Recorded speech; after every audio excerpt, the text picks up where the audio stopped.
is Alara Whitmore, and I used to believe that the strength of a family could survive anything. Storms, lies, even the painful, wordless silences that fall between two people when love dies quietly. But the day my husband brought his mistress to our son's 7th birthday party, I learned that belief was a lie I clung to like a life vest in a flood. And I let go. The party was supposed to be small. Backyard, mid-June, balloons tied to the fence posts, a dinosaur cake my son had picked out and helped decorate himself. I had planned it down to the minute. Games first, then food, then cake, then gifts. Max had been counting down the days, giddy in a way only children can be, when the world still feels like it's holding its breath for them. I was in the kitchen arranging juice boxes on a tray when I heard his laugh. That laugh. Jared had a laugh like shattered glass, sharp and bright and impossible to ignore. It used to thrill me. That day, it made my skin go tight. I glanced through the window and saw him walking through the side gate.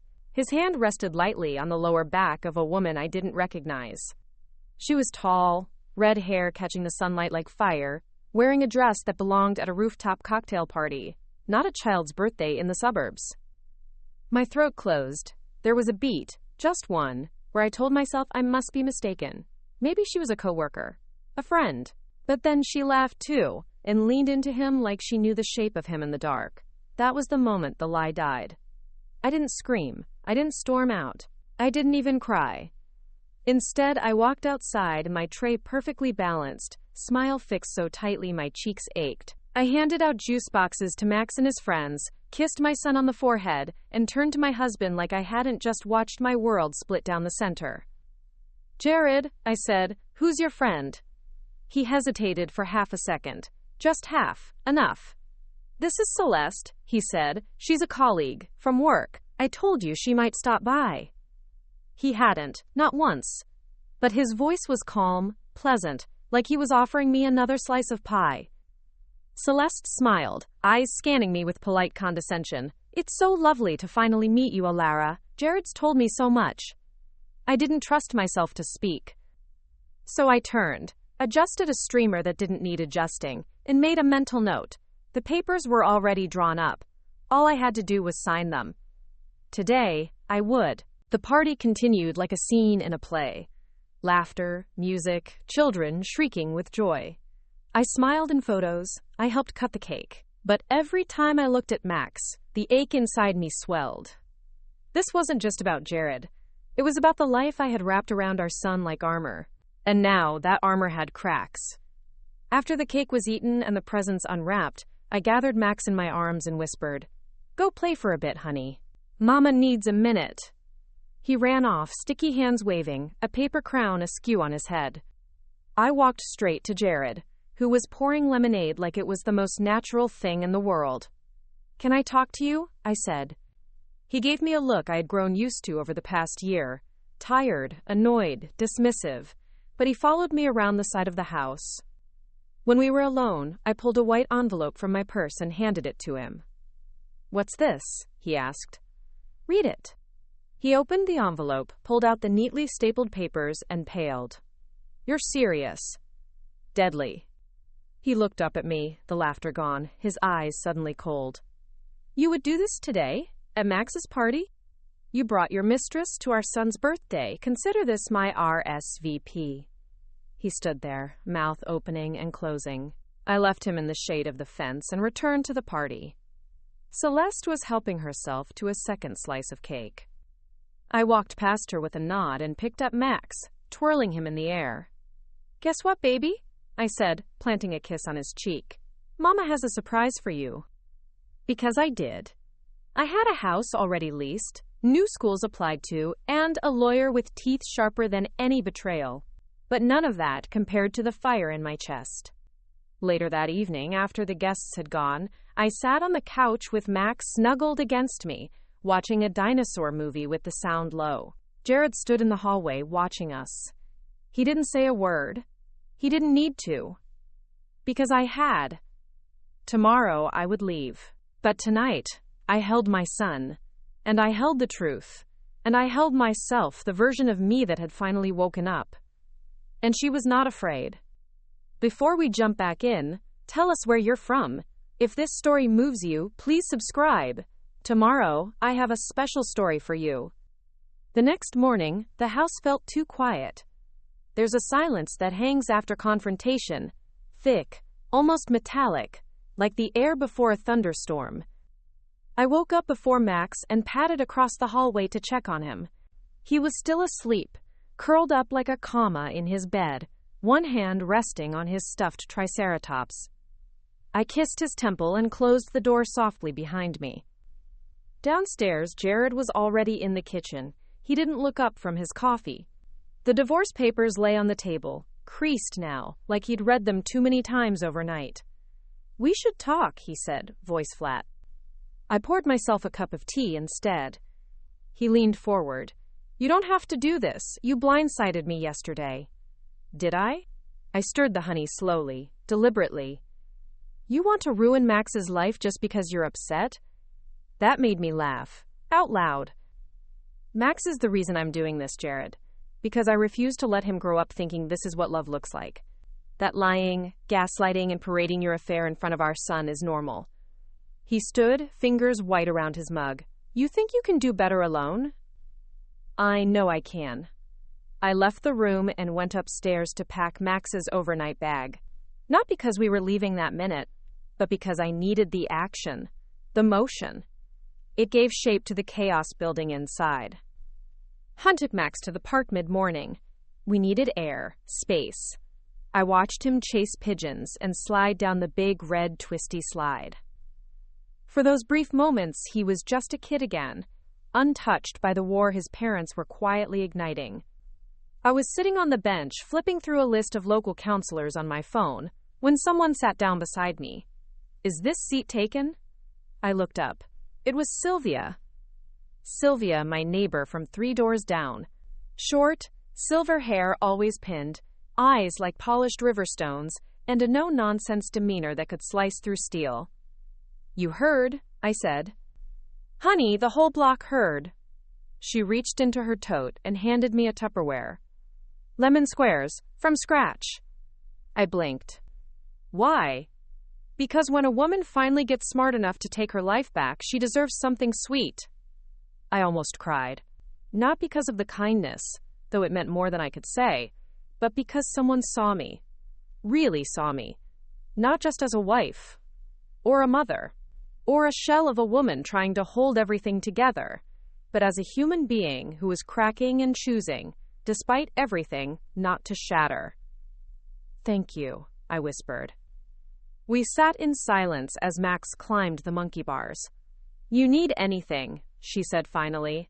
"I'm 3 houses down." That night, I didn't sleep. Max was with me in the guest room. Our room now, until we moved. Jared stayed in the master. I could hear the soft thud of drawers opening, the sigh of a door closing. Maybe he was packing too. Maybe not. At 2:47 a.m., I texted the realtor. Greater than, "We're ready. Can we move the date?" The reply came within 5 minutes. "Greater than I'll call first thing. Don't worry. You've got this." I did. I had to. The next day was school again for Max. I dropped him off and gave him 2 kisses. One for now, one for later. Then I went straight to my lawyer.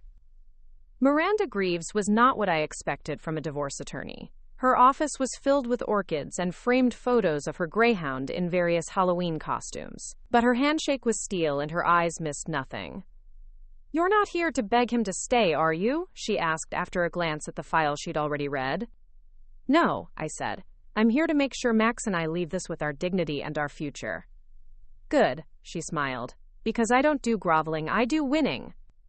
We went through everything. The property, the accounts, the custody agreement I wanted. She asked questions I wasn't prepared for.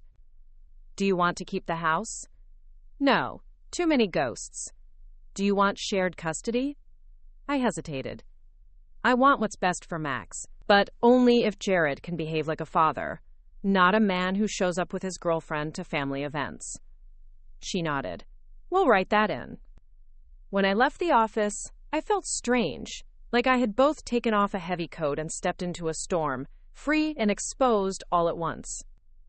Back home, Jared was waiting on the porch. "We need to talk," he said. "No," I replied. "You need to listen." He followed me inside. For once, he didn't interrupt. "I am not the villain here," I said, standing in the living room that had once held birthday banners and now felt like a courtroom. "You chose this. You brought her here. You decided that whatever vows we had weren't worth keeping." He looked ashamed for a moment. Just one, then it passed. "I made a mistake." "You made a series of choices." He flinched. Maybe he thought I'd crumble. Maybe he thought I'd back down. He didn't know me at all anymore. "I want to try again," he said. I shook my head. "You already had your chance." He left. I didn't watch him go. The week that followed was a blur of boxes and emails. The new house was a modest townhome near a better school district, closer to my job, with a spare room that I could finally turn into an art studio again. I hadn't painted in 2 years. Max took it well, surprisingly. "Will Daddy be there?" he asked. "Not at the new house, sweetie." "Okay, but can he still come to the dinosaur museum?" "Yes," I said gently, "but Mama will be the one who tucks you in at night." He nodded, accepting this new world with the resilience only children seem to have.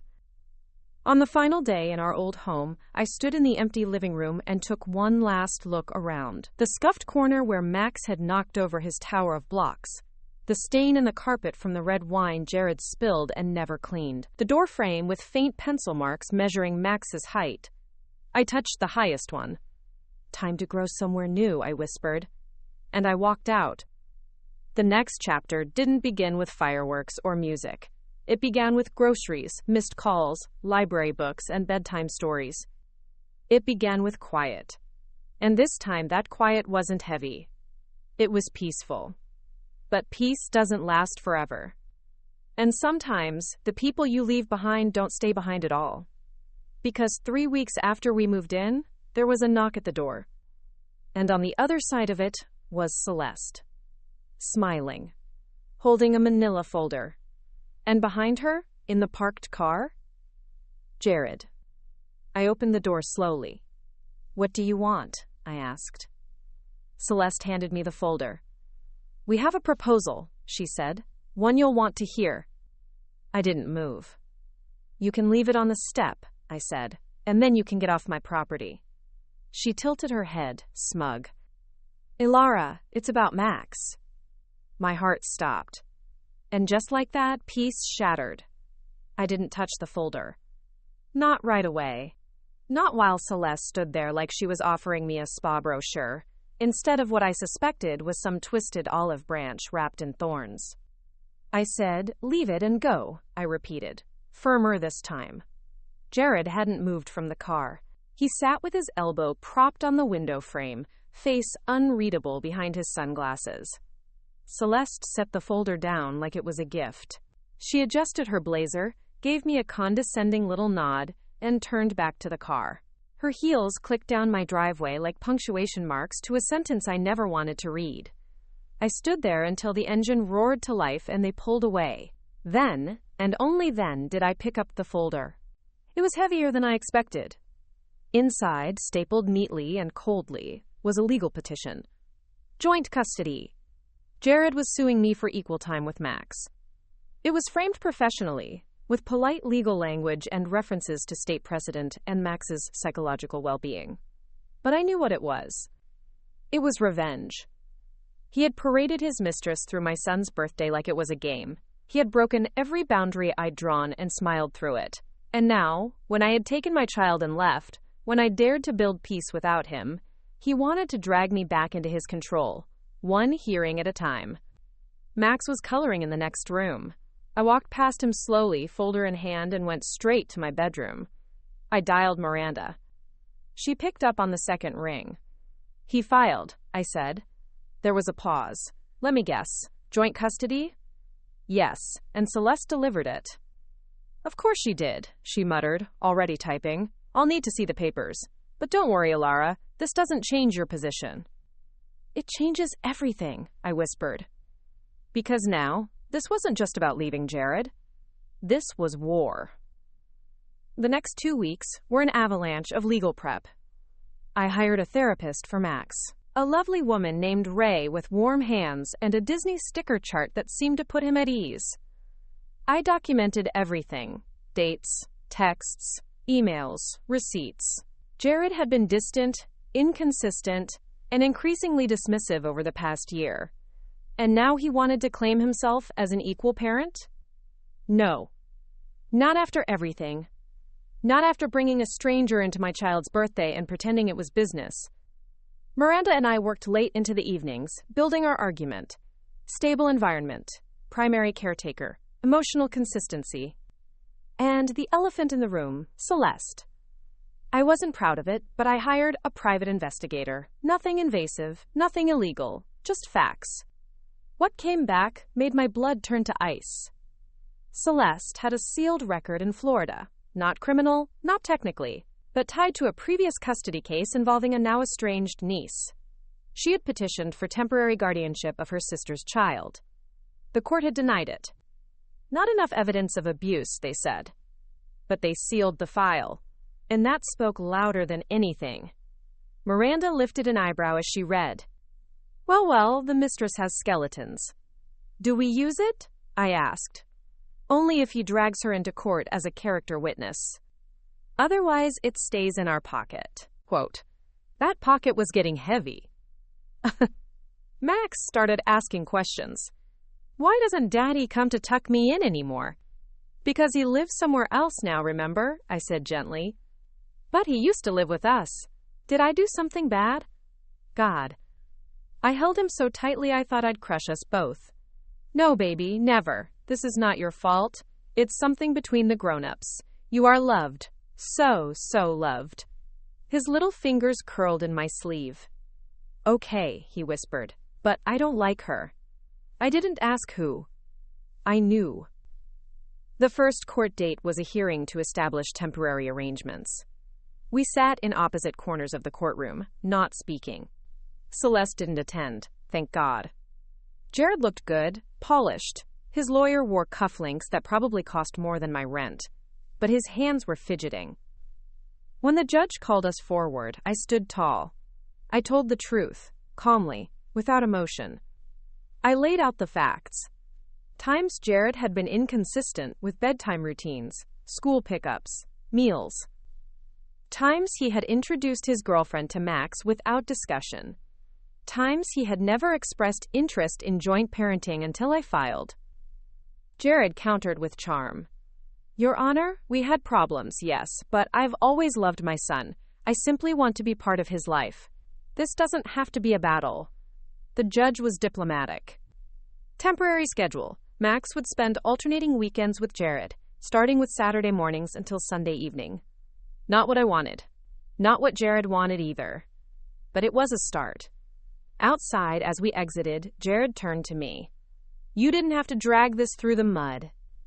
I looked at him, really looked at him. The man I had loved. The man who had laughed on our wedding day like he was holding the sun. You brought the mud in, I said. I just refused to drown in it. The first weekend handoff was hard. Max clung to my leg at the door. Please don't make me go, he whispered. I knelt, kissed his forehead. You'll be okay. I'll be right here when you come back. Jared didn't help. He waited in the car while Max walked out alone. That night, I didn't sleep. I cleaned, scrubbed the kitchen tiles, sorted the junk drawer, rearranged the spice rack, anything to keep moving. Max came back Sunday evening, pale and quiet. He wouldn't talk about it.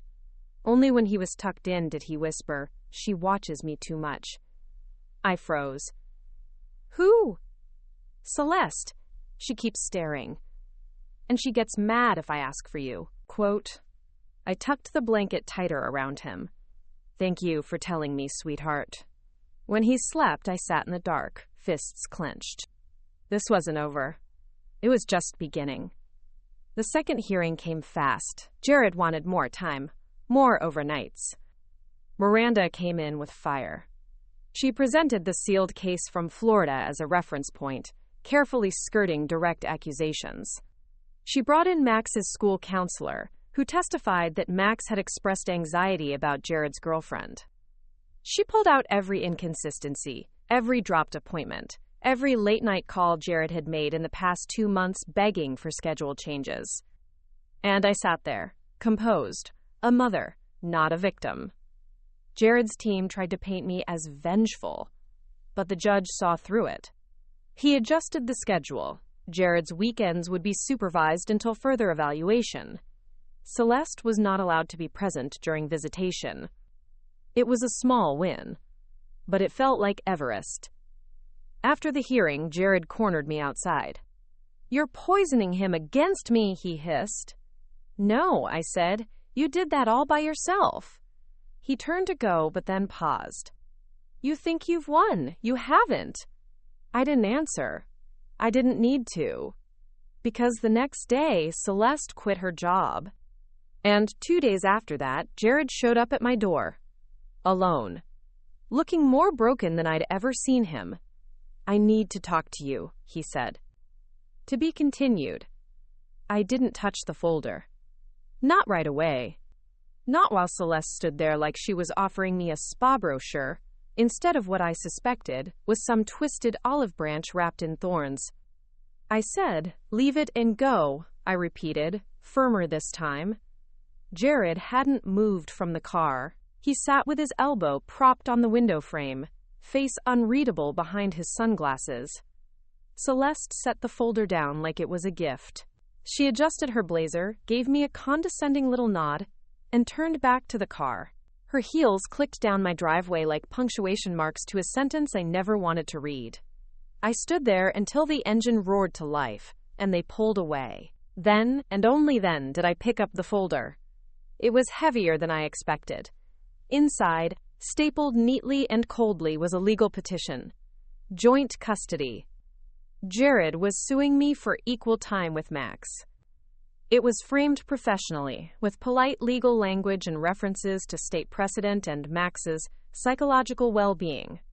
But I knew what it was. It was revenge. He had paraded his mistress through my son's birthday like it was a game. He had broken every boundary I'd drawn and smiled through it. And now, when I had taken my child and left, when I dared to build peace without him, he wanted to drag me back into his control, one hearing at a time. Max was coloring in the next room. I walked past him slowly, folder in hand, and went straight to my bedroom. I dialed Miranda. She picked up on the second ring. "He filed," I said. There was a pause. "Let me guess. Joint custody?" "Yes," and Celeste delivered it. "Of course she did," she muttered, already typing. "I'll need to see the papers. But don't worry, Ilara. This doesn't change your position." "It changes everything," I whispered. Because now, this wasn't just about leaving Jared. This was war. The next 2 weeks were an avalanche of legal prep. I hired a therapist for Max, a lovely woman named Ray with warm hands and a Disney sticker chart that seemed to put him at ease. I documented everything: dates, texts, emails, receipts. Jared had been distant, inconsistent, and increasingly dismissive over the past year. And now he wanted to claim himself as an equal parent? No. Not after everything. Not after bringing a stranger into my child's birthday and pretending it was business. Miranda and I worked late into the evenings, building our argument. Stable environment, primary caretaker, emotional consistency. And the elephant in the room, Celeste. I wasn't proud of it, but I hired a private investigator. Nothing invasive, nothing illegal, just facts. What came back made my blood turn to ice. Celeste had a sealed record in Florida, not criminal, not technically, but tied to a previous custody case involving a now estranged niece. She had petitioned for temporary guardianship of her sister's child. The court had denied it. Not enough evidence of abuse, they said. But they sealed the file, and that spoke louder than anything. Miranda lifted an eyebrow as she read. Well, well, the mistress has skeletons. Do we use it? I asked. Only if he drags her into court as a character witness. Otherwise, it stays in our pocket. That pocket was getting heavy. Max started asking questions. Why doesn't Daddy come to tuck me in anymore? Because he lives somewhere else now, remember? I said gently. But he used to live with us. Did I do something bad? God. I held him so tightly I thought I'd crush us both. No, baby, never. This is not your fault. It's something between the grown-ups. You are loved. So loved. His little fingers curled in my sleeve. Okay, he whispered, but I don't like her. I didn't ask who. I knew. The first court date was a hearing to establish temporary arrangements. We sat in opposite corners of the courtroom, not speaking. Celeste didn't attend, thank God. Jared looked good, polished. His lawyer wore cufflinks that probably cost more than my rent. But his hands were fidgeting. When the judge called us forward, I stood tall. I told the truth. Calmly, without emotion. I laid out the facts. Jared had been inconsistent with bedtime routines, school pickups, meals. Symes he had introduced his girlfriend to Max without discussion. Symes he had never expressed interest in joint parenting until I filed. Jared countered with charm. Your Honor, we had problems, yes. But I've always loved my son. I simply want to be part of his life. This doesn't have to be a battle. The judge was diplomatic. Temporary schedule. Max would spend alternating weekends with Jared, starting with Saturday mornings until Sunday evening. Not what I wanted. Not what Jared wanted either. But it was a start. Outside, as we exited, Jared turned to me. You didn't have to drag this through the mud. I looked at him, really looked at him, the man I have loved. The man who had laughed on our wedding day like he was holding the sun. You brought the mud in, I said. I just refused to drown in it. The first weekend handoff was hard. Max clung to my leg at the door. Please don't make me go, he whispered. I knelt, kissed his forehead. You'll be okay. I'll be right here when you come back. Jared didn't help. He waited in the car while Max walked out alone. That night, I didn't sleep. I cleaned. Scrubbed the kitchen tiles, sorted the junk drawer, rearranged the spice rack, anything to keep moving. Max came back Sunday evening, pale and quiet. He wouldn't talk about it. Only when he was tucked in did he whisper, "She watches me too much." I froze. Who? Celeste. She keeps staring, and she gets mad if I ask for you. I tucked the blanket tighter around him. Thank you for telling me, sweetheart. When he slept, I sat in the dark, fists clenched. This wasn't over. It was just beginning. The second hearing came fast. Jared wanted more time, more overnights. Miranda came in with fire. She presented the sealed case from Florida as a reference point, carefully skirting direct accusations. She brought in Max's school counselor, who testified that Max had expressed anxiety about Jared's girlfriend. She pulled out every inconsistency, every dropped appointment, every late-night call Jared had made in the past 2 months, begging for schedule changes. And I sat there, composed, a mother, not a victim. Jared's team tried to paint me as vengeful, but the judge saw through it. He adjusted the schedule. Jared's weekends would be supervised until further evaluation. Celeste was not allowed to be present during visitation. It was a small win, but it felt like Everest. After the hearing, Jared cornered me outside. You're poisoning him against me, he hissed. No, I said. You did that all by yourself. He turned to go, but then paused. You think you've won. You haven't. I didn't answer. I didn't need to. Because the next day, Celeste quit her job. And 2 days after that, Jared showed up at my door. Alone. Looking more broken than I'd ever seen him. I need to talk to you, he said. To be continued. Summer drifted into autumn, like a soft exhale. Max started second grade with a backpack 2 sizes too big and a grin that could melt granite. He wore his favorite dinosaur shirt on the first day and insisted on tying his shoelaces himself, even if they came undone 3 times on the walk to school. He waved to his teacher like they were old friends, and when I hugged him goodbye, he whispered, I'll tell you all the things when I get home. I stood outside the school gates long after the bell rang, not because I was nervous, But because it hit me, standing there with a warm coffee cup cooling in my hand, we had made it through. Through the war zone of a broken marriage, through lawyers and courtrooms, through tears and tantrums and too many nights spent staring at the ceiling wondering if I was doing the right thing. We were still standing, not untouched, but whole. And just as I thought maybe life would settle, the phone rang. It was Miranda. "We need to meet," she said.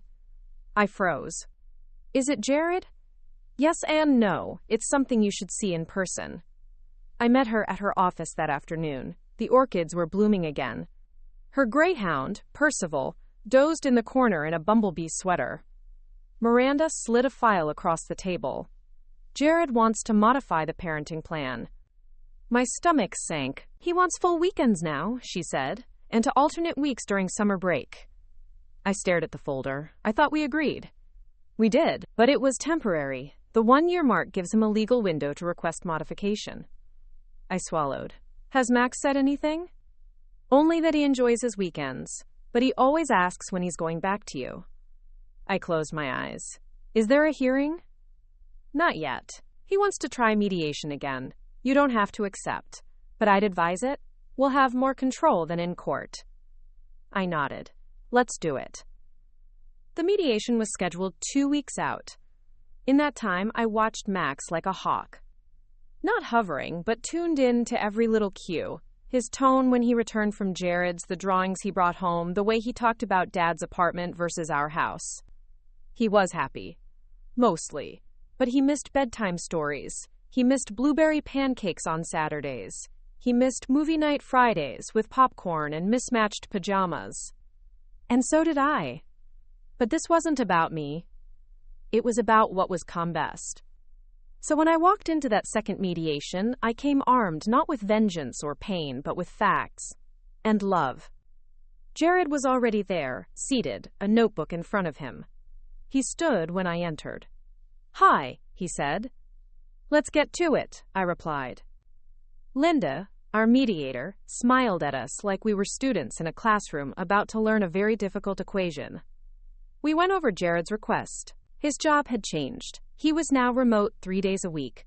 His apartment was closer to Max's school. He had enrolled in a parenting workshop and had consistent attendance records for a year. It all looked good, on paper. But I had one question. "Does Max want this?" Jared hesitated. "I think he'd adjust fine. He always smiles when he's with me." "That's not an answer," I said. Linda suggested something called a child-centered review, where a licensed specialist would meet with Max and evaluate his readiness for a new schedule. We both agreed. And just like that, the future of my son's days hung in the hands of a stranger. Max met with Dr. Kumar, a gentle, thoughtful woman with kind eyes and a therapy dog named Mabel. He visited 3 times over 2 weeks. They drew pictures, played emotion card games, and talked about homes. After the final session, Dr. Kumar called me. "Ilara, I can't disclose everything Max said, but I will tell you this. Your son is resilient, articulate, and emotionally tuned. And he said something I think you should hear." My throat tightened. "What?" He said, "I love Dad, but Mama's house is where my heart sleeps." I bit back tears. "What does that mean for the schedule?" "I recommend keeping the current structure, with minor adjustments for holiday balance. Any more might overwhelm him. Stability is his anchor." I thanked her and hung up. Then I sat on the couch and cried. Long, hard, cathartic tears. At mediation, I brought Dr. Kumar's report. Jared read it in silence. When he finished, he folded the paper slowly. "I wanted more time with him," he said softly, "but not at the cost of his peace." Linda leaned in. "So?" He nodded. "We keep the structure, but I want more involvement in school events, and I want to co-host his next birthday." I blinked, then slowly nodded. "We can do that, together." The year turned. Snow arrived like a poem, quiet, elegant, covering the world in hush. Max built his first snow fort with Jared in the yard behind our house. I watched from the window with a mug of cocoa, smiling at their laughter. Healing, it turns out, isn't always dramatic. Sometimes, It's a snowball fight that doesn't end in tears. Max came in red-cheeked, glowing. This is the best snow day ever. I ruffled his hair. It's only going to get better. And somehow, I believed that. Because the worst was over. And the rest? The rest was ours to build. This story took us a long time. If you like it, subscribe. Now, back to the story. 2 months later, Jared knocked again. But this time, he wasn't holding documents or delivering drama. He held a small box. For Max, he said. It was a wooden music box, hand-carved. Inside was a note. Greater than no matter where you sleep. Greater than my love sings to you in dreams. I didn't cry, not then. But that night, I stood in the hallway outside Max's door, listening to the soft melody play. And I knew this was something else. Something rare. Not reconciliation, not romance. Redemption. And peace. To be continued. Spring brought with it a different kind of rhythm. Not the chaos of beginnings or the sting of fallout, but the steady pulse of continuity. The kind that hums underneath mornings filled with cereal bowls and mismatched socks, school lunch menus stuck to the fridge with dinosaur magnets, and Tuesday night spelling quizzes that turn into living room dance breaks. Max had settled into the new normal as if it had always been this way.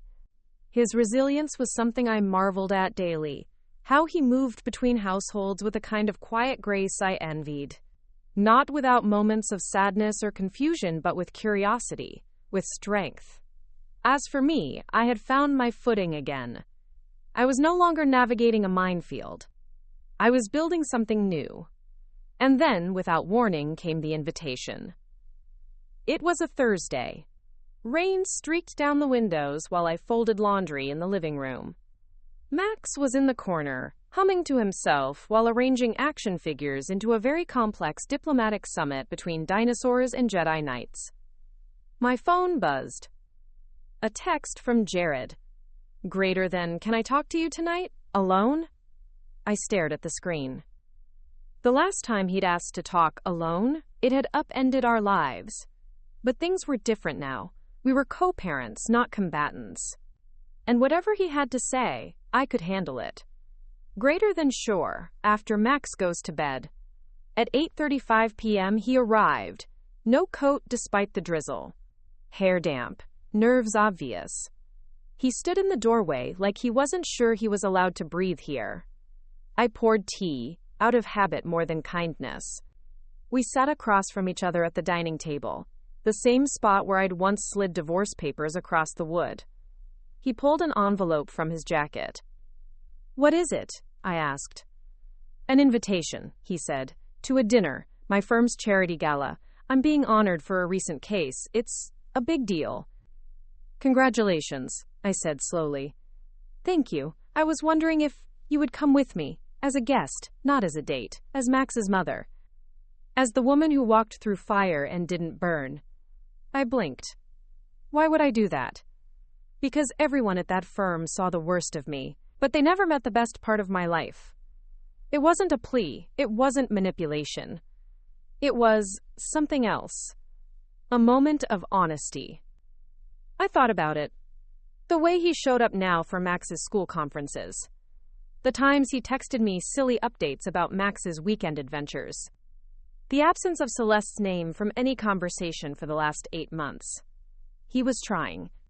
And part of me, the part that believed in closure and strength, was curious. I'll think about it, I said. He nodded. That's more than I expected. I said yes. Not because I wanted to dress up or parade myself through a room full of his colleagues, but because I was ready to face that world again. To walk in as myself. Not his wife, not his ex. Just Alara Whitmore. The night of the gala, I wore a navy dress with capped sleeves and a high neckline. Simple. Elegant. My hair curled loosely around my shoulders. I didn't want to impress anyone. I wanted to feel whole. Jared met me outside the venue. He looked stunned. You look? He stopped himself. Thank you for coming. Inside, the ballroom was a sea of glittering gowns and tuxedos, crystal chandeliers, clinking glasses, laughter echoing off high ceilings. We mingled. People approached him with congratulations, and when he introduced me, they smiled politely. Some awkwardly, some with genuine curiosity. And then a woman with sharp eyes and a wine-colored dress leaned in and said, "You're Nadlara, the one who designed the community outreach model?" I blinked. Yes? Your framework inspired our rural division pilot. You have no idea how many families that helped. She turned to her husband. This woman's work kept 3 local schools open. Jared looked at me with something that wasn't pity or regret. It was pride. And in that moment, I remembered something. I had a life before Jared, a life outside of all this. And it had mattered. Still mattered. The speech was short. Jared accepted his plaque, thanked the firm, and then... Lastly, I want to thank someone who isn't here as a colleague or client or donor. She's here as the compass that steered me out of the worst season of my life. The spotlight hit our table. I froze. Alara, you taught me what grace looks like in the face of ruin. What strength means when everything else is stripped away. This isn't a romantic speech. This is a thank you for raising our son, for raising me. There was applause. I didn't cry, not then, but my hand found his under the table, and I squeezed it. We drove home in silence, a comfortable one. At my door, he walked me to the steps. "Thank you for tonight," he said. "You said thank you in there," I replied. "I meant it." I looked up at the stars. "You did good, Jared. Don't stop now." He smiled. "I won't." And then he left. No lingering looks. No unresolved strings. Just peace. And gratitude. In the weeks that followed, something new settled between us. Not reconciliation, but respect. We coordinated Max's school projects together, attended soccer games on the same bleachers, shared Christmas morning with coffee and presents, and a camera roll full of laughter. It was as if we had finally learned how to be a family again, a different kind. One built on mutual purpose, not marriage. One where Max never had to choose. One where I could finally breathe. And then, on a sunny Tuesday in May, I got a call from the school. Max had fainted during recess. To be continued. The world narrowed to a phone clutched in my hand, and the principal's voice barely getting through the pounding in my ears. "He's conscious now, but we felt it best to call an ambulance as a precaution. He's in good hands, Ilara. He asked for you." Those last 4 words shattered me.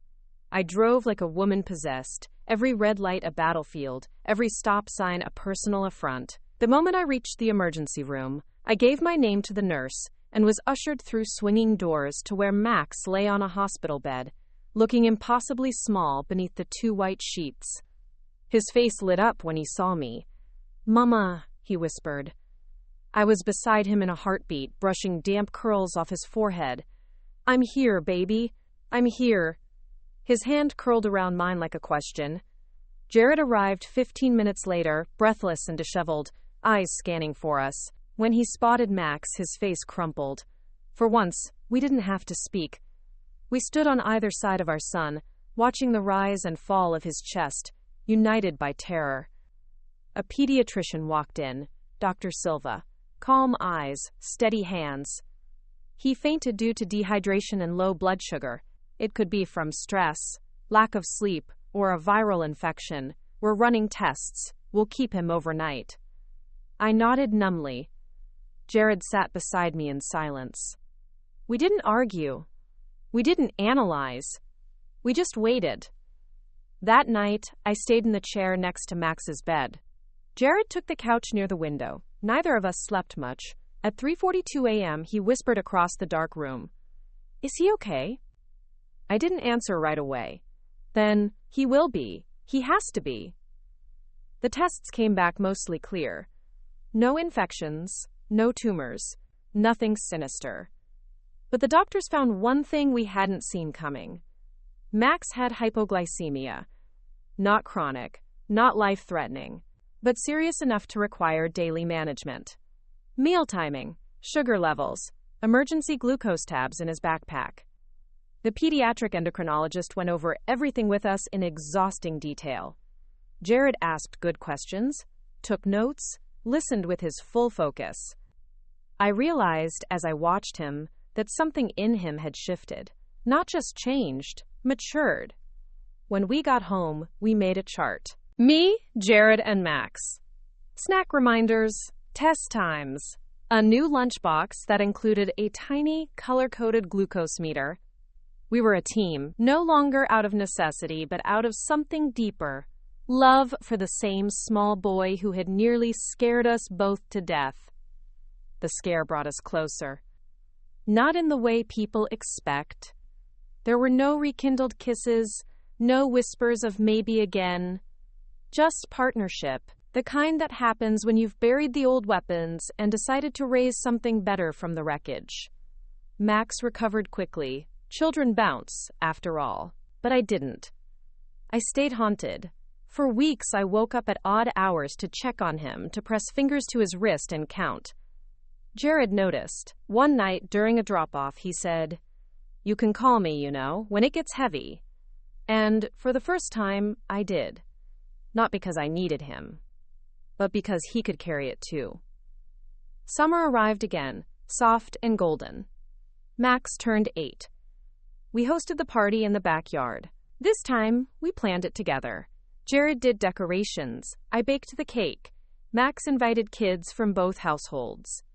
When it came time to sing, he grabbed both our hands. "We sing together," he said. And we did. That night, after the last balloon deflated and the final sugar crash took hold, I stood on the deck, looking out at the yard. Jared joined me. We didn't talk. We didn't need to. Because this moment, this peace, was hard-earned. And we both knew it. But peace doesn't mean perfection. That fall, Jared got a job offer in another city. A better salary, a new position, a fresh start. He told me at a diner, over coffee and Max's leftover pancakes. "I haven't accepted yet," he said. I looked at him carefully. "Do you want to?" He nodded. "But not if it wrecks this." By this, he meant the truce, the rhythm, the foundation we had built, piece by jagged piece. "What would it look like?" I asked. "Half the year here, half there, or summers with me, video calls, whatever you agree to."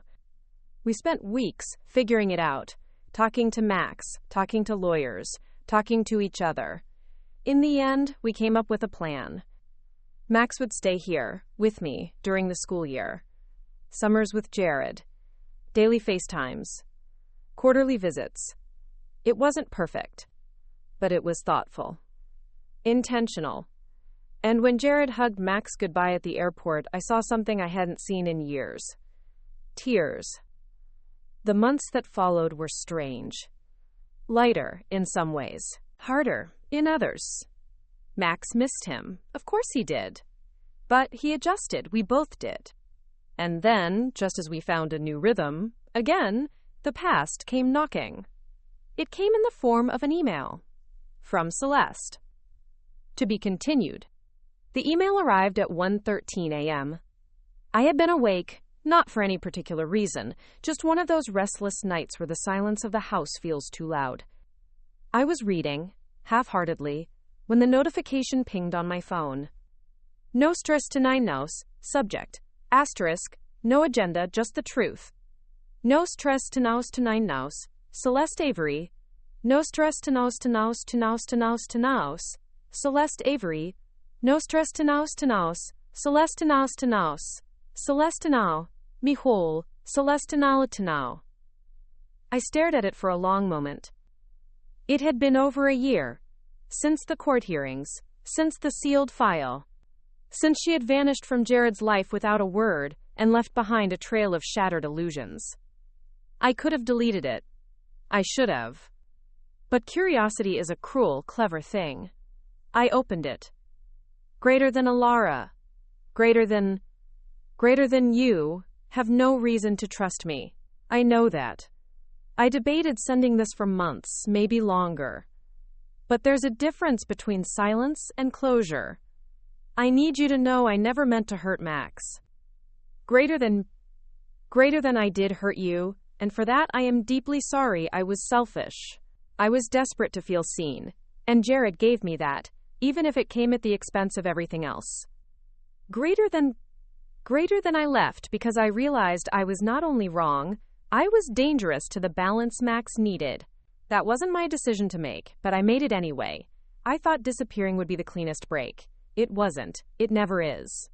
Greater than I heard about Max's health scare. I hope he is thriving now. He is lucky to have you. Greater than, I don't want anything. I'm not asking for forgiveness. I just wanted you to know the silence wasn't indifference. Greater than, I wish you peace. Greater than, Celeste. There were no attachments, no postscript, just her name. I stared at it for what felt like an hour. Then I closed the message and never replied. Summer arrived again, and with it came Max's trip to Jared's new city. He was excited. His bag was packed 3 days in advance, complete with books, stuffed triceratops, and a note I tucked into his inside pocket without telling him. Just a little drawing of the two of us and a reminder that home wasn't a place, but a feeling. Jared flew in to pick him up. At the airport, Max held both our hands right up until security. Then he hugged me fiercely. I'll miss you every minute, he said into my neck. I know, baby, but I'll be right here, and I'll be counting down. He took Jared's hand. And then they were gone. The house was quiet again.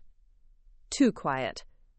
I filled the silence with projects, painted 3 canvases, organized the attic, took up yoga, cleaned the pantry, and alphabetized the spices. But nothing filled the shape Max left behind.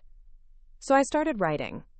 At first, just journal entries, then essays, then, to my surprise, chapters. A memoir, maybe. Not about the divorce, not about Jared, but about resilience, rebuilding, the slow, deliberate art of rising after ruin. By the end of the summer, I had 86,000 words, and a new version of myself. Jared and Max came back the last Sunday in August. Max came running down the terminal hall with his arms spread like wings. Mama! I caught him midair. He smelled like sunscreen and campfires and toothpaste. I missed you so much it hurt my elbows, he said. Your elbows? I laughed. That's where the missing goes, he explained solemnly. Jared came up behind, rolling a suitcase and looking sunburnt but happy. He grew, I said. 2 inches, Jared confirmed. I measured. We exchanged smiles. Simple ones. That fall, Max started 3rd grade. He chose his own backpack, dark green with space rockets. He wanted to wear jeans instead of shorts because, in his words, 3rd graders are more serious. He joined the science club. He aced his first spelling test. And he asked me, out of the blue one night, "Will you ever get married again?" I nearly dropped the mixing bowl. What makes you ask that? He shrugged. Oh no, you smile a lot now. It seems like something happy people do. I knelt to his level. If I ever do, it'll be because someone makes me feel like I already have everything I need, not because I'm missing something. He nodded, as if that answered a much bigger question than he asked. In October, I received an offer from a small independent publisher. They wanted to publish the book. You have something women need to read, the editor said. Not just women. People who lost their way and made a map from broken pieces. I cried. Not because of the book deal, but because someone saw me. Not through Jared, not through Max. Just me. The book released in February. Modest numbers. Local bookstore signings. Online reviews.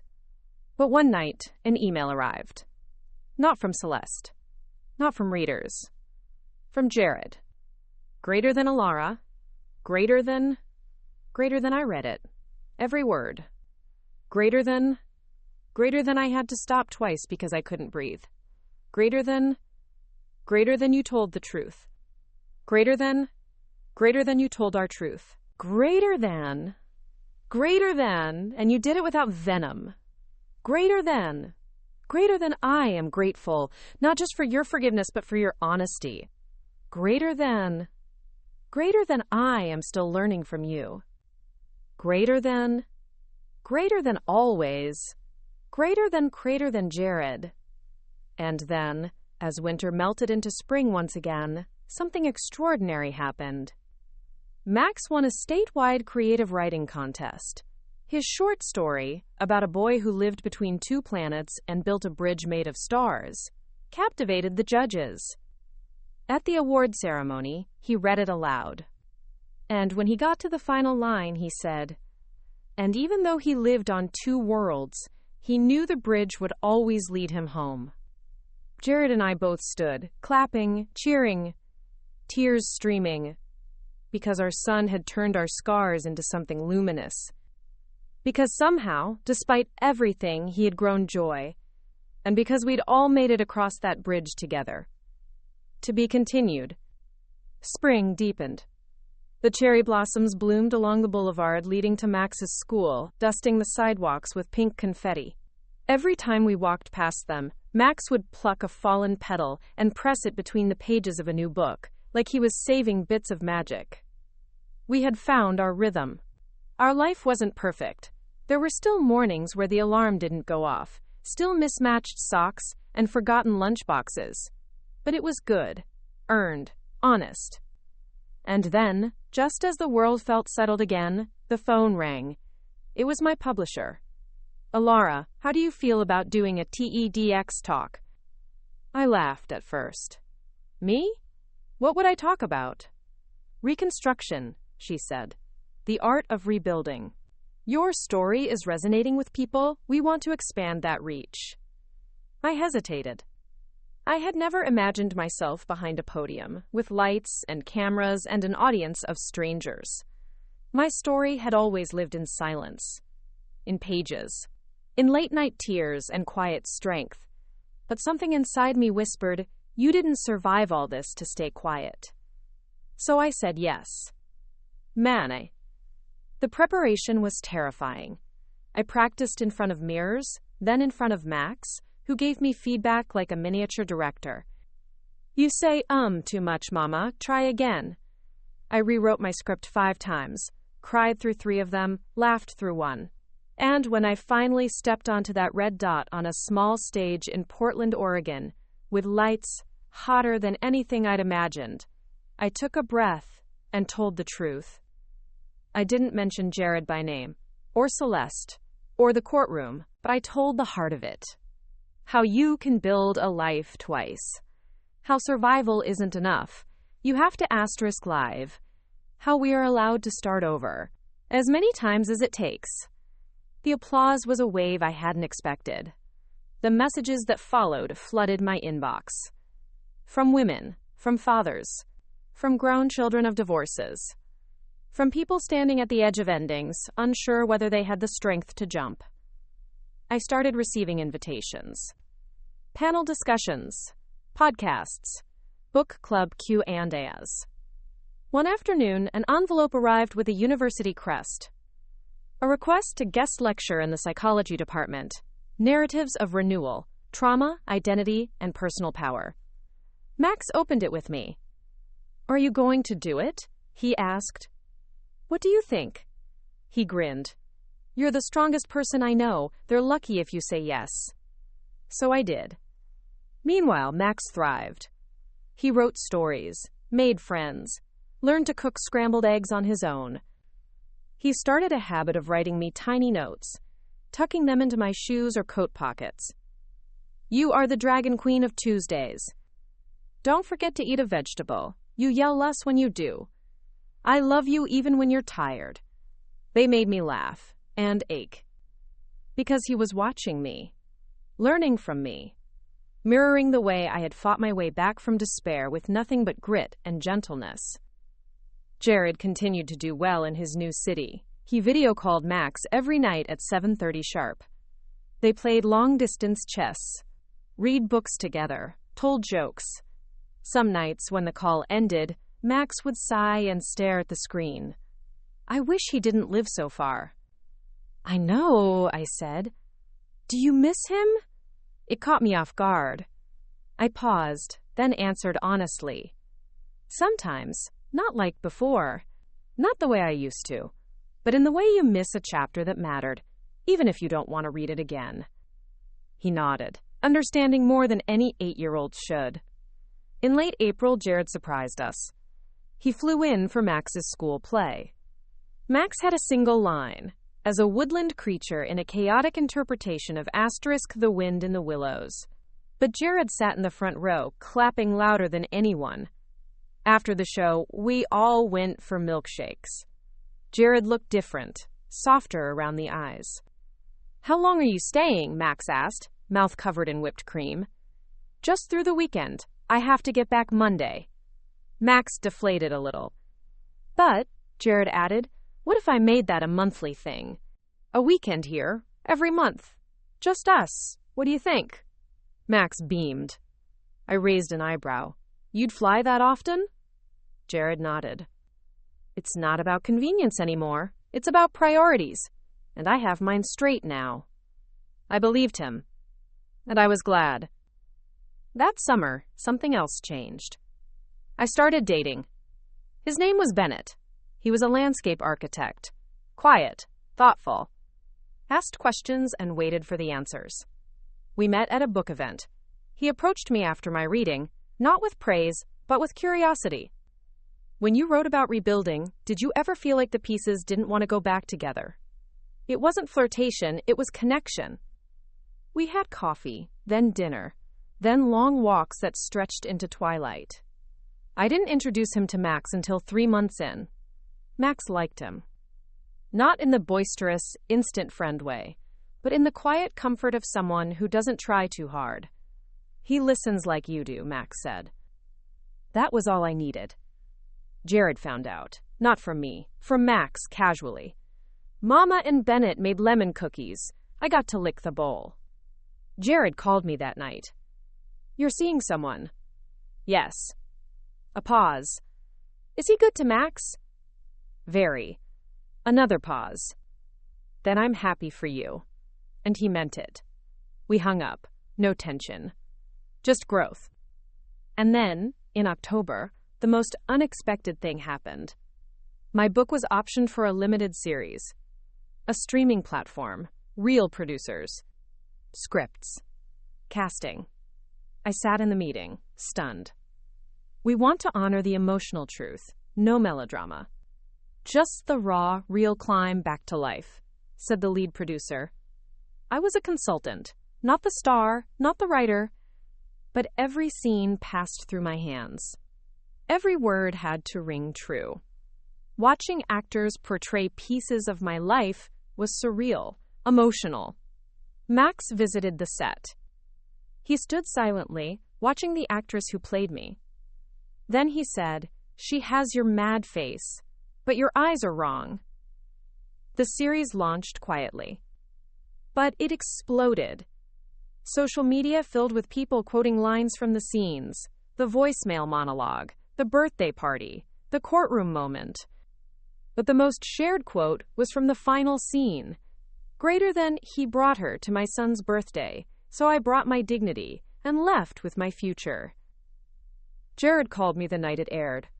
He was quiet for a while, then said, "Thank you for not writing me as the villain. I was. But you let people see the rest, too." Quote, "Because we weren't the story," I said. Max was, and I was, and the way we healed. He sighed. "I hope people understand how rare this is." What? What we have now, this peace, this mutual respect. I looked out the window at Max, asleep on the couch with a book on his chest. "It's not rare," I said. "It's possible. That's why it matters." To be continued. By winter, the show had taken on a life of its own. It was being dubbed in multiple languages, streamed in over 100 countries. My inbox overflowed with messages from people who had seen their own stories in mine. A woman in Ireland who left her husband after 20 years of emotional erosion. A father in Brazil rebuilding trust with his teenage son after a bitter custody battle. a young adult in Canada who realized they didn't have to inherit their parents' patterns. Some of the stories made me sob, some made me laugh, some haunted me. But all of them reminded me this wasn't just about me anymore. It never really had been. It was about the quiet revolution that begins when someone finally says, "Enough." Max turned 9 in the same backyard where the storm had started. The yard looked different now. New deck chairs, a repaired fence, flower beds full of color. The tree that once held wilted balloons now carried a string of paper lanterns. He chose a space theme. Bennett helped him make model rockets. Jared arrived with a telescope. We all sat under the stars that night, Max, Jared, Bennett, and I, taking turns looking at the moon. At one point, Max said, "This is weird." "What is?" I asked. He gestured around. "All of you, being here, but it's a good weird." I smiled. "Yeah, kiddo, life's like that." That winter brought snow like I hadn't seen in years. Thick, powdery blankets that shut down schools and turned streets into quiet dreamscapes. Max built a snowman army with the neighborhood kids. Jared joined us for sledding one weekend, and Bennett helped fix a snow fort wall that collapsed mid-battle. It was surreal. Two men who once represented opposite poles of my life now laughing beside each other over hot cocoa. No rivalry. No bitterness. Just shared care. For me. For Max. For the fragile peace we had all chosen to protect. In January, I was invited to speak at a summit in Geneva. Resilience in the Wake of Collapse. I almost declined. Max had a science fair. Bennett had just landed a major client. Jared had a court case starting the same week. But Max overheard me on the phone and marched in with a sign he made in purple marker. "Bomb, Joe. Emma, go. Share your roar." So I said yes. And in Geneva, I told the story again. Not of divorce, but of dignity. Not of betrayal, but of boundaries. Not of survival, but of softness that refused to die. Afterward, a diplomat from South Africa took my hand and said, "You didn't give us answers. You gave us mirrors." Back home, Max was waiting at the airport with Bennett and a homemade crown that said Queen of Geneva. I laughed so hard I almost cried. Jared texted me that night.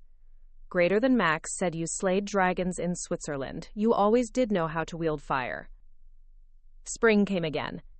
And with it, an email from a major publishing house. They wanted the rights to my next book. Only problem?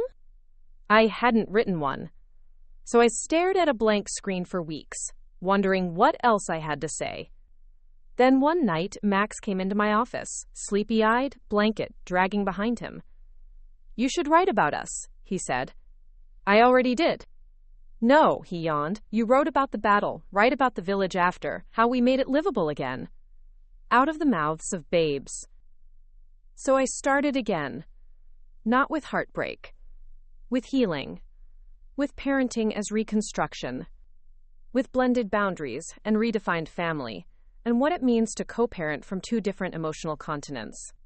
The book became towable bridges and wildflowers, and it bloomed faster than I expected. In June, Jared called. He was in town for a few days and wanted to meet. Not at the house, not at a coffee shop, at the hospital. My heart froze. "What is it?" "I need you to come in. It's not Max, it's me." When I arrived, Jared was in a bed, hooked up to monitors. He looked pale, like the color had been drained from him slowly. "I didn't want to scare Max," he said. "I waited to tell you until I had answers." A small mass, found in his stomach lining during a routine scan, biopsied, malignant. I sat down. The room tilted. "Is it?" "Early stage, treatable. They caught it because I was checking on something unrelated. But it's gonna be a journey, chemo, surgery, maybe more." I didn't cry. I just took his hand. "What do you need from me?" He exhaled. "I need you to help me tell Max." We told him together. On the porch, sun setting, cicadas singing. Jared explained with simple words and strong shoulders. Max listened quietly, then asked, "Are you going to die?" Jared blinked hard. "Not if I can help it, buddy." Max crawled into his lap. "Then fight like mama." The months that followed were brutal. Chemo robbed Jared of his hair, his appetite, his energy. But not his will. He moved back temporarily to be near the hospital, stayed in a rental down the street. Bennett built a ramp for the entryway. I organized meals. Max made cards. We became something new again. A healing unit. A quiet force field around a man who, for all his mistakes, had earned our care. There were nights I sat beside Jared in treatment, both of us reading different books, tethered not by love but by shared history. He said once, "I never thought the person I hurt most would be the one helping me live." I didn't have a wise reply. I just reached for his hand again. And held on. By November, the scans came back clean. Jared cried in the parking lot. Max spun in circles, shouting, "We beat the monster! We beat the monster!" Bennett hugged Jared like a brother. I stood to the side, overwhelmed. Grateful. And finally, free. To be continued. By the time the snow returned, life had shifted again. Not backward. Not even forward, really, just deeper. Max was older now, and it showed. He read faster than I did, made jokes with layers, questioned everything like he was in a permanent state of discovery. He had new interests, astronomy, graphic novels, and an obsession with chess that kept both Bennett and Jared on their toes. One snowy Saturday, I caught him pacing the hallway with a notebook. "What are you doing?" I asked. "Writing a story." "About what?" He looked up. "About a boy who saves two kingdoms that forgot how to talk to each other." I blinked. "That sounds familiar." He grinned. "Yeah. I based it on us." Jared's remission became the background beat of a new cadence. He started volunteering at the hospital that had saved him, mentoring other patients through early treatment. He organized a blood drive, ran a 5K with Max for pediatric cancer awareness. He called it his redemption arc. And he lived it. One day in March, he called me out of the blue. "There's a writing competition," he said, "national, for kids under 12. The prize is a publishing deal." "And?" "Max wants to enter. He asked me to edit it with him, but I think you should too." I paused. We hadn't written together since. Ever. But I said yes. And for the next 4 weeks, the three of us spent weekends sprawled across living room rugs, passing a laptop back and forth. We debated punctuation, discussed metaphors, drank too much cocoa. Max titled it The Bridge Between Worlds Stommed For. It was stunning. Not just because he was a good writer, though he was, but because it held something rare, wisdom shaped by survival, but softened by love. The story didn't win the national prize, but it placed third.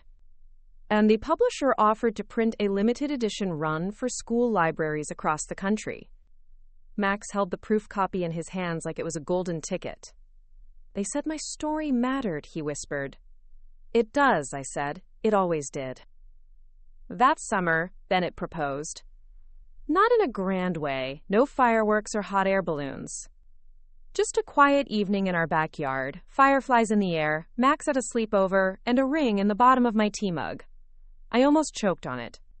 He laughed. I was going to tie it to the handle, but thought it might feel less us. I stared at him. "Are you sure?" He took my hand. "I've been sure since the first time you told me no one else gets to tell your story but you." I said yes. Not because I needed saving, but because I had already saved myself, and now I had room to share the space. Max's reaction was complicated. At first, he was excited, then nervous, then quiet. We talked. A lot. He asked hard questions. Will I still see Dad the same amount? Will Bennett become my other dad? Does this mean we move again? We answered them all. Truthfully. Gently. Together. And in the end, he hugged me tightly and said, "As long as no one forgets how to talk to each other, we'll be okay." Out of the mouths of miracle children. The wedding was simple. Garden, afternoon sun friends, laughter. Jared was there. He gave a toast. When I met Alara, I didn't understand her strength. When I lost her, I learned it the hard way. And now, standing here, watching her marry a man worthy of her, I can say I'm finally grateful. Because she taught me how to rebuild. And because she gave me the greatest gift of all, my son. People cried. I did too. Bennett became part of our rhythm without disrupting it. He understood that this wasn't a replacement. It was an addition. He respected Jared, supported Max, loved me without trying to fix me. And for the first time in years, I didn't feel like I was balancing on a wire strung between obligations. I felt grounded. That fall, Max started middle school. It was terrifying and exhilarating all at once. He joined the journalism club, made new friends, learned to navigate lockers. And one day, he brought home an assignment, write about a personal hero. He chose me. I found the essay weeks later, tucked in the back of his binder. Greater than my mom is my hero. Not because she fights dragons, but because she never let them win. She built a whole world from ashes, and then she planted flowers on top, and then she let me help. That winter, I was asked to speak at the UN Women's Forum. My topic, Restoration and Redefinition, the Power of Post-Trauma Narratives. Jared flew in to watch, so did Bennett. Max came too, proudly wearing a tiny suit and sitting front row center. I stood on the stage, looked out at 1,000 strangers and said, I am not the story you expect. I am not the woman who burned her past to the ground. I am the one who used the ashes as mortar, who built a village from what was broken, who invited both grief and growth to dinner. And now, I raise a child who knows how to speak in full-hearted truth. That is the story that matters. And after the applause died down and I stepped off that stage, I saw Max waiting. He held up a note card. Nams asterisk. You remembered to roar. I'm so proud of you. Asterisk. To be continued. The day Max turned 12, he didn't ask for a party. He asked for a hike. Just us, he said. No cake, no balloons. I want to see stars without city lights. I want to talk without phones. So we packed sleeping bags, marshmallows, a borrowed tent, and drove 3 hours into the woods. Jared met us there. Bennett drove the last hour in silence, watching the mountains unfold like a story neither of us had read before. At the base of the trailhead, Max led the way. He'd grown tall, narrow in the shoulders. He still tripped over his own feet sometimes, but his gait was more confident now. And in that woods, with his 2 fathers following quietly, and his mother beside him, he looked like someone who carried an invisible compass. It wasn't until we reached the top, a clearing with a view that punched the breath out of our lungs, that Max stopped walking. He turned and said, I have something to say. We all sat on boulders. It was cold. The wind was sharp and smelled of pine. Max stood with a note card in his hand. I wrote a speech, he said. Don't laugh. None of us did. He cleared his throat. 12 years ago, I was born into a family that didn't know it would break. I don't remember the start, but I remember the middle, and I remember the climb back. He looked at Jared. Dad, you were the first voice I heard, the first hand I held. You made mistakes, but you never stopped showing up once you learned how. You taught me that love sometimes needs a restart button. Then he looked at me. Mama, you are the glue, the roar, the fire escape. You gave me safety without silence. You gave me truth when it was hard. You made being soft the strongest thing I know. Finally, he turned to Bennett. Bennett, you didn't ask to be here, but you walked in and didn't flinch. You let us stay weird. You never replaced. You added. Thank you for choosing us, over and over. He tucked the card in his pocket. That's all? Happy birthday to me. I wept. All 3 of us did. Later that night, after the fire crackled down to embers and Max was asleep in the tent, Jared and Bennett and I sat under a sky choked with stars. No one spoke for a long time. Then Jared said, I never imagined we'd all be here. Bennett nodded. I never imagined you'd be part of what I considered family. And I just listened. To the kind of silence that only lives after healing. To the kind of stillness that follows war. When we came home, life resumed, but something inside me had clicked. I stopped saying, "This is what we survived." I started saying, "This is what we made." Timely Bridges and Wildflowers hit the New York Times bestseller list. There were interviews, lectures, even a feature on Sunday morning television. They wanted to talk about redemption, grace, the unconventional family. But I always brought it back to Max. To the boy who had never stopped believing we could be more.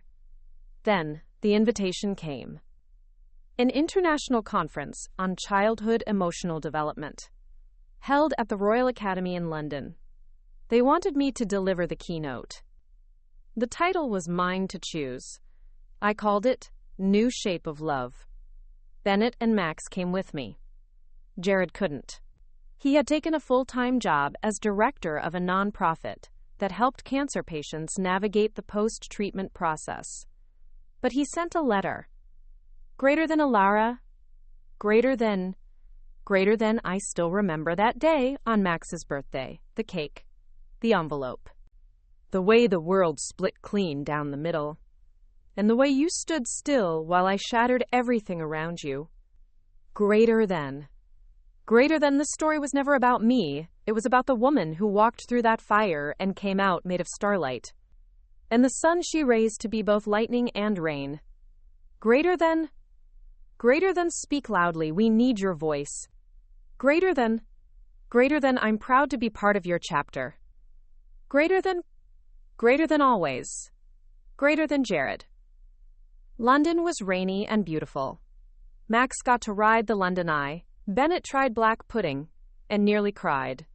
And when I stood on that Academy stage, I told the audience, once a man brought his mistress to our son's birthday, and I served him papers. That's the headline, that's the hook. But that's not the story. The story is what came next. The years of soft labor, the emotional mortar, the forgiveness without forgetting. Because love doesn't end with divorce, it changes shape. And the shape we made is strong. It holds a child who never felt abandoned, who knows that strength isn't cruelty, and truth doesn't require rage. It holds laughter and new love, and shared purpose. It holds space. That is the new shape of love. They stood, every single person in that audience, not for applause, for recognition, because they had seen it too, in their lives, or hoped to. Back home, life fell into rhythm again. But this time, it wasn't survival. It was melody. One evening, Max came into my office. He was holding a legal pad. "I want to write a book," he said. "What kind?" He shrugged. "A story about the boy with two homes, but not about fighting, about balancing, like acrobats do." I smiled. "I think the world's ready." Months later, he finished the draft. He called it, "Home Isn't a Place, It's a Pattern." I cried reading it. Not just because it was beautiful, but because I knew he hadn't just inherited our story. He had transformed it. The three of us threw a release party for him. Jared gave a speech. Bennett made custom bookmarks. I sat in the front row and watched my son stand on a small podium and read a chapter aloud. The last paragraph, "Greater than my parents," didn't end. They divided and expanded. Like cells. Like stars. And I live in the space between them, not broken, but bright. We drove home under a canopy of stars that night. Max fell asleep in the back seat. Bennett reached for my hand. And I looked out the window, heart full. This was never about revenge. It was about return. To the self. To the soft. To the kind of life that holds everyone accountable, and still lets them try again. So when people ask me how it started, I still say, he brought his mistress to our son's birthday, and I served him papers. But what matters more is what came next. We raised a son who knows how to forgive, who knows how to tell the truth with love, who knows how to turn brokenness into blueprints. That is my legacy, and I would choose it again, every single time. 2 more great stories are next. Don't miss them. Subscribe and turn on notifications.